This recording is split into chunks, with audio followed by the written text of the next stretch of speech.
ইচ্ছা থাকলেই যে উপায় হয় তার পারফেক্ট উদাহরণ হচ্ছে এই ছোট্ট ব্যালকনি গার্ডেনটা। দেখুন এই গার্ডেনটা এত ছোট্ট বাট খুবই সুন্দর, কিউট। এখানে মুশকিল করে দুজন মানুষ দাঁড়াতে পারে, বেসিকলি একজন আসলে দাঁড়াতে হয়। তো দেখুন তারপরেও কি সুন্দর, দারুণ সুন্দর ছোট্ট কিউট একটা ব্যালকনি গার্ডেন গড়ে উঠেছে শুধুমাত্র পারফেক্ট একটা পরিকল্পনা এবং অল্প একটুখানি আগ্রহ আর ইচ্ছার বহিঃপ্রকাশ হিসেবে। তো এটা বলতে গেলে আমার দ্বিতীয় গার্ডেন। যদিও আমি এখানে থাকি না, এই গার্ডেনটা আমি তৈরি করেছি আমার মামার বাড়িতে। এবং এটা একটা ছোট্ট ব্যালকনি, আমার বোনের একটা বারান্দা। ও যেহেতু জব করে, ও ডাক্তার, ওর পক্ষে সম্ভব না টাইম দেওয়া, এবং কেউই টাইম দিতে তেমন একটা পারে না। টাইম বলতে শুধু এদেরকে প্রতিদিন একবার করে গাছে ওয়াটার দেওয়া হয় এবং রোদ এবং বৃষ্টি অটোমেটিক পেয়ে থাকে, ব্যাস এইটুকুই। আর মাঝে মাঝে আমি মাসে একবার করে যাই, গিয়ে দেখা যাচ্ছে যা যা দরকার সেগুলো প্রোভাইড করি, ক্লিন করি এবং কাটিংস করে দিয়ে আসি। তারপরেও কি সুন্দর গার্ডেনটা হয়েছে এবং এত সুন্দরভাবে এগুলো সারভাইভ করছে। কেন করছে সেটার দারুণ টিপস আপনাদের সাথে শেয়ার করব। এবং যাদের কাছে শুধু অজুহাত আর অজুহাত, ভাবেন যে এটা নাই সেটা নাই, এটা হলে ভালো হতো, ওটা হলে ভালো হতো, তারপরেও গার্ডেনিং শুরু করতে পারছেন না, তাদের জন্য একটা চমৎকার পারফেক্ট উদাহরণ হচ্ছে আজকের এই ছোট্ট ব্যালকনি গার্ডেনটা। তো দেখুন পার্পেল হার্ট দেখাচ্ছি আপনাদেরকে। আর উপরের দিকে এই দেখুন একটা ঠোলা বা টোঙ্গার মতো করে এই হাঁড়িটা আমরা পাতিয়েছি। প্রথমে এটা আসলে বার্ডের জন্য করা হয়েছিল, ভেবেছিলাম পাখি আসবে বাসা বাঁধবে, কিন্তু পাখি আর আসে না। 1 বছর পরে আমি ওগুলোতে পার্পেল হার্ট লাগিয়ে দিয়েছি। আর সবচাইতে বেশি হয়েছে যে গাছটা সেটা হচ্ছে রোহিও বা রিও। এই বর্ষাতে 2-3টা গাছ আসলে মরে গিয়েছে, এই কারণে রোহিওর আধিপত্য আরও গ্রো করেছে। আর এই গার্ডেনে যত গাছ আছে সবগুলোই কিন্তু রীতিমতো কোনো যত্ন নাই, যত্ন ছাড়াই প্রত্যেকটা গাছ দিব্যি বেঁচে আছে। তো দেখুন শ্যুট করতে গিয়ে এই যে ভেঙে গেল ডাল, তাতে কি ডালটা লাগিয়ে নিলাম, সুন্দরও কিন্তু গাছ গজিয়ে যাবে। এভাবেই কিন্তু এই গাছগুলো প্রতিনিয়ত বেড়ে চলেছে এবং খুব সুন্দর এই গার্ডেনটাকে সাজিয়ে রেখেছি। তো চলুন একটা একটা করে শুরু করি প্রথম থেকে, যে কি আমি রেখেছি এবং কিভাবে রেখেছি। প্রথমে এই কর্নারে দেখা যাচ্ছে যে একটা সুন্দর লতানো অপরাজিতা। এই অপরাজিতা মাত্র 6 মাস বয়স। এটাকে আমি একটা ছোট্ট চারা হিসেবে নিয়ে এসেছিলাম। এটা হচ্ছে হালকা পার্পল কালারের অপরাজিতা, কিন্তু অপরাজিতা আমি আসলেই এটা ছেটে দিই। ছেটে দিতে দিতে এটা কিছুটা ঝোপালো হয়েছে, একদম প্রথমবার এটা বেয়ে উপরে উঠে গিয়েছিল। আর এটা হচ্ছে আরেকটা পাতাবাহার গাছের কাটিংস। এটা ওই পাশে আরেকটা ব্যালকনির ভিতরে বড় গাছটা রয়েছে, যেটার ছোটো ছোটো কাটিংস এনে আমি এখানে লাগিয়েছি এবং বর্ষাকালে বৃষ্টি পেয়ে এটা দিব্যি হয়েছে। এবং এই যে কর্নার দিকটা দেখতে পাচ্ছেন, এই কোণা দিয়ে আরেকটা বারান্দার ওই সাইডে গাছপালা দেখা যাচ্ছে।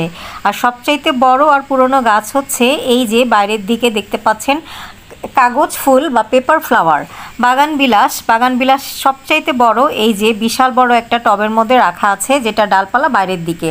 আর আমার নিজের বাগানের মতো করে এখানে একটা ছোট্ট র্যাক রয়েছে, যে র্যাকটাতে প্রয়োজনীয় জিনিসপত্র রাখা হয় এবং ছোট ছোট পাত্রে মানি প্ল্যান্ট লাগানো হয়েছে।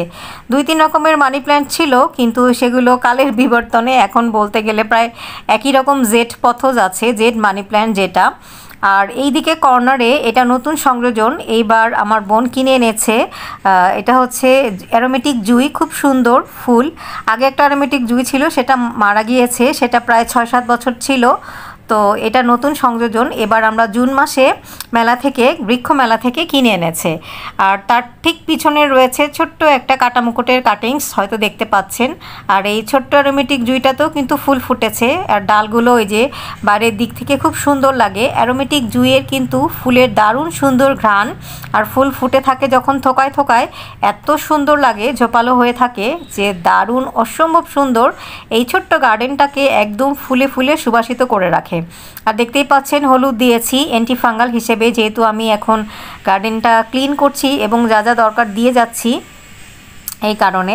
আর এই যে খুব সুন্দর পাখির ভাষা, যেটা দেখতে বললাম কিছুক্ষণ আগে, পাখির ভাষার মধ্যে আমি পার্পেল হার্ট লাগিয়েছি এবং কোনো যত্নই লাগে না। পার্পেল হার্ট কিন্তু পানি ছাড়াও দিব্যি 20-25 দিন টিকে থাকে, কিন্তু এখন বর্ষাকাল যেহেতু বৃষ্টির ঝাপটা আসতেই থাকে। আর এই পাশেও তাই, এ পাশে এই রোহিও ছোট ছোট ডাল দেখতে পাচ্ছেন বিভিন্ন জায়গায়। দুটো জবা গাছ আমি এনেছিলাম, কিন্তু দুটো জবারই প্রচুর পরিমাণে পোকার আক্রমণ হয়ে মারা গিয়েছে, যেই কারণে বড় বড় টবগুলো আসলে ফাঁকা হয়ে গেছে।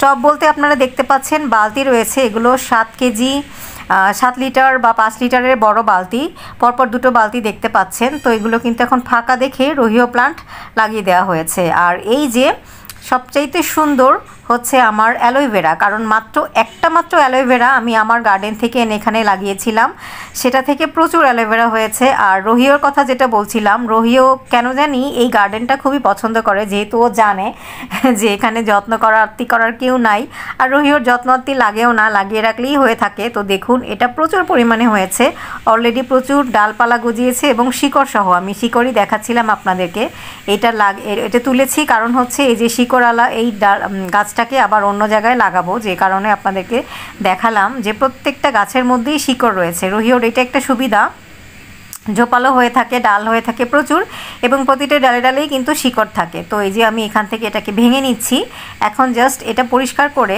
এই শুকনো পাতাগুলো ফেলে দিয়ে আর আমি লাগিয়ে দেবো। এখানে কিন্তু আমরা চাইলে 2-3টা কাটিংস করেও লাগাতে পারি। আর এই যে বাইরের দিকে আরেকটা গাছ, যেটা অনেকগুলো পচা পাতা বা শুকনো পাতা রয়েছে, এটা কিন্তু বাইরের দিকে চলে গিয়ে অনেকটা আমাদের ব্যালকনির যে রেলিং সেটার ক্ষতি করেছে, রেলিংটা অনেক ক্ষতিগ্রস্ত হয়েছে। তো যে কারণে এটাকেও ভিতরে নিয়ে এসেছি এবং এটাকে এখন পচা যে পাতাগুলো দেখতে পাচ্ছেন, শুকনা, বিশেষ করে শুকনা এবং বৃষ্টিতে ভেজা পচা পাতাগুলো ক্লিন করে আমি এটা জাস্ট যে কোনো মাটিতে লাগিয়ে দিলেও হবে, লাগিয়ে না দিয়ে সামান্য শুধু রেখে দিলেও এরা অটোমেটিক্যালি এই গার্ডেন হিসেবে জুড়ে যাবে। তো আপনারা কিন্তু তা করবেন না, আপনারা সবসময় অ্যাটলিস্ট মাটিতে এগুলো লাগিয়ে দেওয়ার চেষ্টা করবেন যদি আপনাদের কাছে রোহিও থাকে। রোহিও এত ইজি গোয়িং একটা প্লান্ট, এবং একটু আলো পেলে কি সুন্দর দেখুন পার্পল হয়ে থাকে।